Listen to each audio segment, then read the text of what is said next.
मैं नूर अहमद अजहरी जी, छोटी बात नहीं है, ये परिवर्तन होना, नूर अहमद अजहरी जी, ये परिवर्तन वाक्य, नूर अहमद अजहरी जी, मैं आपसे पूछ रहा हूं, राम सेतु राष्ट्रीय धरोहर घोषित हो जाए, आपको इससे कोई दिक्कत तो नहीं है?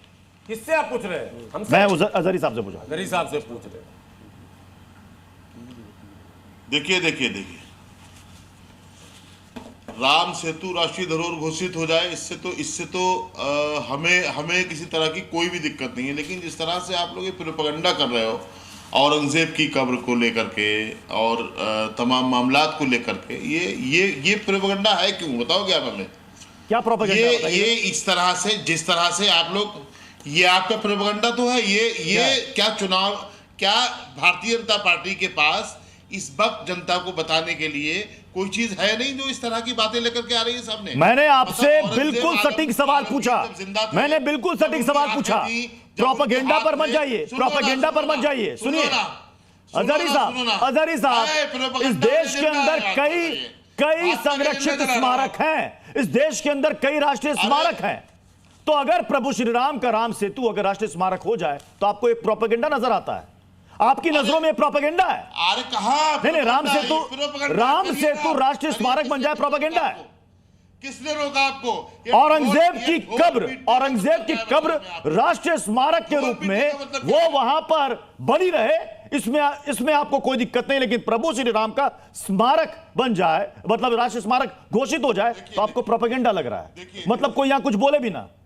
आपकी नजर में आप जैसे अभी आचार्य जी कह रहे थे, कलंक राष्ट्रीय कलंक है क्या? मान सिंह के बारे में राष्ट्रीय कलंक भाई, ये तो कह रहे तोड़ दीजिए, ये कह रहे तोड़ दीजिए ना, ये कह रहे तोड़ दीजिए ना। अगर राष्ट्रीय कलंक है औरंगजेब की कब्र, तो तोड़ दीजिए ना। उसको हटाने का फैसला कौन लेगा? कौन लेगा हटाने का फैसला? तोड़ने के बाद उसके बाद कितने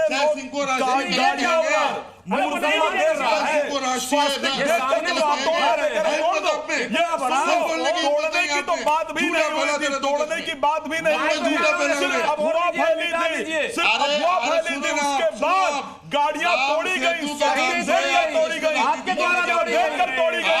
महाराष्ट्र में हुआ था या नहीं हुआ था? दंगे हुए, गाड़ियां जलाई गई, किया या नहीं किया? कहानी और कथन में बहुत फर्क होता है।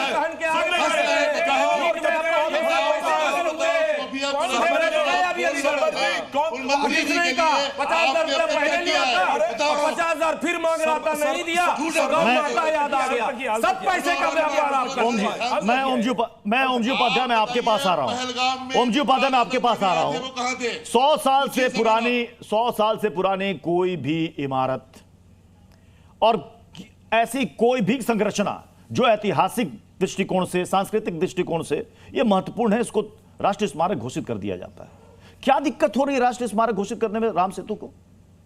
देखिए, प्रत्युष जी, भारतीय पुरातत्व सर्वेक्षण ने अभी आज की तिथि में हम देखें तो लगभग 3700, प्रिसाइजली 3697 स्मारक जो राष्ट्रीय महत्व के हैं और संरक्षित स्मारक हैं, उसमें राम सेतु का स्थान तो शायद सबसे ऊपर होना चाहिए। अभी 1500 ईस्वी तक लगभग, ये वैज्ञानिक रिपोर्ट्स है इस पे, जब वो समुद्र तल के ऊपर जो 50 किलोमीटर लंबा पुल था, वो था पाम्बन से लेके मन्नार तक 50 किलोमीटर लंबा पुल, जिसपे 15वीं शताब्दी तक आप ऊपर चल के जा सकते थे। ये स्थिति थी।